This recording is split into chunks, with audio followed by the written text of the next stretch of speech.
আসসালামু আলাইকুম বন্ধুরা, দেশ বিদেশে উচ্চশিক্ষা সম্পর্কিত আরও একটা ভিডিওতে আপনাদেরকে স্বাগতম। আমরা প্রথমেই দুঃখ প্রকাশ করছি, লাস্ট কিছুদিন ধরে আমাদের চ্যানেলে নিয়মিত ভিডিও আপলোড করতে পারি নাই। তবে এখন থেকে আমরা দেশ বিদেশে উচ্চশিক্ষা এবং ট্যুরিজম রিলেটেড ভিডিও আমরা নিয়মিত আপলোড করব। আপনারা যারা দেশ বিদেশে উচ্চশিক্ষা সম্পর্কে ইনফরমেশন পেতে আগ্রহী, পাশাপাশি ট্যুরিস্ট বিষয়ে যারা আপনারা বিভিন্ন দেশ ট্রাভেল করে থাকেন, তারা আমাদের চ্যানেলের সাথে থাকলে আপনারা উপকৃত হবেন। তো আজকের ভিডিওতে আমরা আলোচনা করব সাউথ কোরিয়ার উচ্চশিক্ষা সম্পর্কে, যেখানে আপনারা স্কলারশিপ এবং সেলফ ফাইন্যান্স যারা পড়ালেখা করতে চান তারা আজকের ভিডিও দেখে বিস্তারিত জানতে পারবেন। তো প্রথমে আমরা জেনে নিই সাউথ কোরিয়াতে কয়টা ইনটেক রয়েছে। সাউথ কোরিয়াতে সাধারণত দুইটা ইনটেক রয়েছে, একটা হচ্ছে সেপ্টেম্বর ইনটেক বা ফল ইনটেক, আর একটা হচ্ছে আপনার মার্চ ইনটেক অথবা স্প্রিং ইনটেক নামে পরিচিত। সেপ্টেম্বর ইনটেক হচ্ছে সবচেয়ে বড় ইনটেক ধরা হয়। এই ইনটেকে গভর্নমেন্ট স্কলারশিপ অ্যাভেলেবেল রয়েছে। পাশাপাশি হচ্ছে এই ইনটেকেই হচ্ছে আপনার অলমোস্ট সব ধরনের সাবজেক্টেই হচ্ছে আপনার সবগুলো ডিসিপ্লিন, সবগুলো কলেজের হচ্ছে সাবজেক্টগুলোতে হচ্ছে আপনার অ্যাপ্লিকেশন ওপেন হয়ে থাকে। মার্চ ইনটেকটা ছোট ইনটেক বলা হয়ে থাকে। এই ইনটেকে আপনার গভর্নমেন্ট স্কলারশিপটা অ্যাভেলেবেল থাকে না, কিছু কিছু সাবজেক্ট এই ইনটেকে ওপেন হয় না। তো আমরা জেনে নিই সাউথ কোরিয়াতে আপনি কোন কোন লেভেলে পড়ালেখা করার জন্য আবেদন করতে পারবেন। সাউথ কোরিয়াতে আপনি ব্যাচেলর করতে পারবেন, মাস্টার্স করতে পারবেন, পিএইচডি প্রোগ্রামের জন্য আবেদন করতে পারবেন, পাশাপাশি ল্যাঙ্গুয়েজ প্রোগ্রামের জন্য আবেদন করতে পারবেন।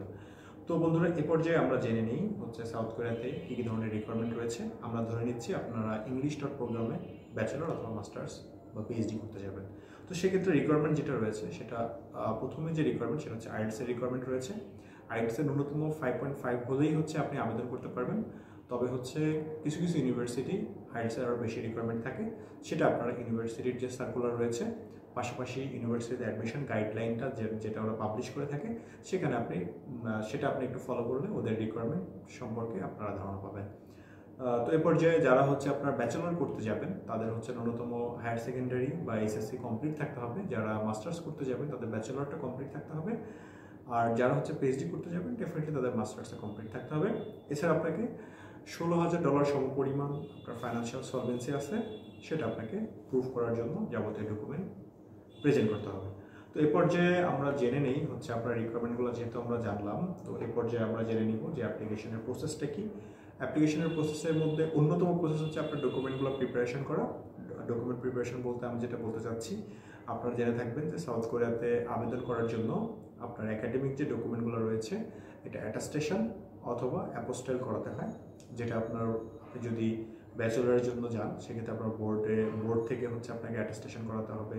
দেন হচ্ছে আপনার এডুকেশন মিনিস্ট্রি, ফরেন মিনিস্ট্রি করাতে হবে। আপনি যদি মাস্টার্সের জন্য যান সেক্ষেত্রে আপনাকে ইউনিভার্সিটি থেকে করাতে হবে প্রথমে। দেন হচ্ছে আপনার এডুকেশন মিনিস্ট্রি, ফরেন মিনিস্ট্রি করাতে হবে, এবং ফাইনালি হচ্ছে আপনার সাউথ কোরিয়ান এম্বাসি, বাংলাদেশে যে সাউথ কোরিয়ান এম্বাসি আছে, এম্বাসি থেকে আপনি এটাকে ভেরিফাই বা অ্যাটাস্টেশন করাতে হবে। তো আপনার অ্যাটাস্টেশন করাটা হচ্ছে আপনার করে ফেললেন, অ্যাটাস্টেশন করে ফেললেন। এই প্রসেসটার মধ্যেই হচ্ছে আপনি আপনার ইউনিভার্সিটি সিলেকশন প্রসেসটা শুরু করতে পারেন। আপনারা বিভিন্ন ইউনিভার্সিটি ওয়েবসাইট ঘাটাঘাটি করে আপনার পছন্দের সাবজেক্টটা কি অফার করছে সেগুলো আপনারা একটু ফলো আপ করে আপনি একটা লিস্ট ডাউন করে ফেলতে পারেন। পাশাপাশি ইউনিভার্সিটিগুলোর ডেডলাইন, কবে থেকে অ্যাপ্লিকেশন শুরু হবে, কবে নাগাদ হচ্ছে আপনাকে অ্যাপ্লিকেশন করতে হবে, পুরো একটা লিস্ট ডাউন করে ফেললে, সর্ট আউট করে ফেললে আপনার অ্যাপ্লিকেশন করতে সুবিধা হবে। সো আপনি অ্যাপ্লিকেশনটা ইউনিভার্সিটি সিলেক্ট করে ফেললেন, কোন সাবজেক্টে আবেদন করবেন, কোন সাবজেক্টে আপনি পড়ালেখা করবেন সেটা আপনি সিলেক্ট করে ফেললেন। এরপর যে আপনাকে ডেডলাইনগুলো ফলো আপ করতে হবে, কারণ ডেডলাইনের মধ্যে যদি আপনি অ্যাপ্লিকেশন করতে না পারেন দেন হচ্ছে আপনার অ্যাপ্লিকেশনটা ভ্যালিড হবে না। তো যখন হচ্ছে আপনার অ্যাপ্লিকেশনটা ওপেন হবে তখন আপনাকে অ্যাপ্লিকেশন করতে হবে। অ্যাপ্লিকেশন করার কয়েকটা স্টেপ রয়েছে। একটা হচ্ছে অনলাইন অ্যাপ্লিকেশন, সেকেন্ড যে স্টেপটা সেটা হচ্ছে আপনার ডকুমেন্টসটা ওদের আপনার যে ইন্টারন্যাশনাল স্কুল আছে বা অ্যাডমিশন কমিটি আছে, অ্যাডমিশন কমিটির কাছে আপনার ডকুমেন্টগুলো সেন্ড করতে হবে। তো অনলাইন অ্যাপ্লিকেশন সেটা আপনার ইউনিভার্সিটি ওয়েবসাইটে হচ্ছে আপনি লিঙ্ক পাবেন, সেই লিঙ্কে গিয়ে হচ্ছে আপনি অনলাইনে ফর্মটা ফিল আপ করবেন। ফর্ম ফিল আপ করার পরে যে ইউনিভার্সিটিগুলো হচ্ছে আপনি অ্যাপ্লিকেশন ফিজ আছে সেই ইউনিভার্সিটিগুলোতে আপনি অনলাইনে অ্যাপ্লিকেশন ফিজ দেবেন। অনলাইনে অ্যাপ্লিকেশন ফিজ দেওয়ার পরে, অনলাইন আবেদন করার পরে ফর্মগুলো ফিল আপ করে আপনার যাবতীয় যে ডকুমেন্টসগুলো রয়েছে, ডকুমেন্টসগুলো হচ্ছে আপনারা হার্ড কপি আপনাকে ডিএইচএল এর মাধ্যমে সেন্ড করতে হবে অ্যাডমিশন কমিটির কাছে। তো ডকুমেন্ট সেন্ড করার পরে ওরা ডকুমেন্ট সর্ট আউট করে যদি আপনাকে এলিজিবল মনে করে আপনাকে ইন্টারভিউর জন্য কল করবে। আপনি ইন্টারভিউ দেওয়ার পরে ওরা যদি স্যাটিসফাই হয় দেন আপনাকে অফার লেটার দিবে।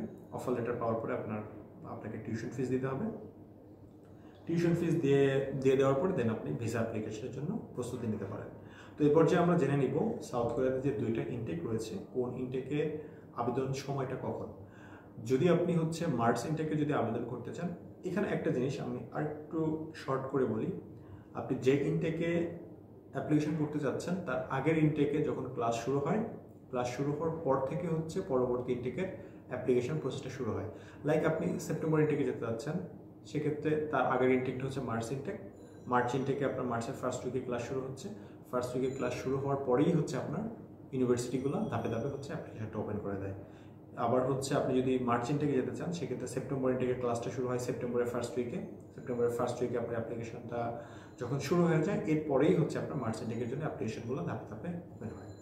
তো এভাবে আপনি একটু মাথায় রাখতে পারেন, পাশাপাশি ওই ইউনিভার্সিটির ওয়েবসাইটগুলো একটু ঘাটাঘাটি করতে পারেন। সেখানে আপনি লাস্ট ইয়ারে কোন সময় ওপেন হয়েছিল সেটা যদি আপনি একটু ফলো আপে রাখেন, দেন হচ্ছে আপনার একটা আইডিয়া পাবেন। আইডিয়া পাওয়ার পরে দেন হচ্ছে আপনি ডেডলাইন অনুযায়ী আবেদন করতে পারবেন।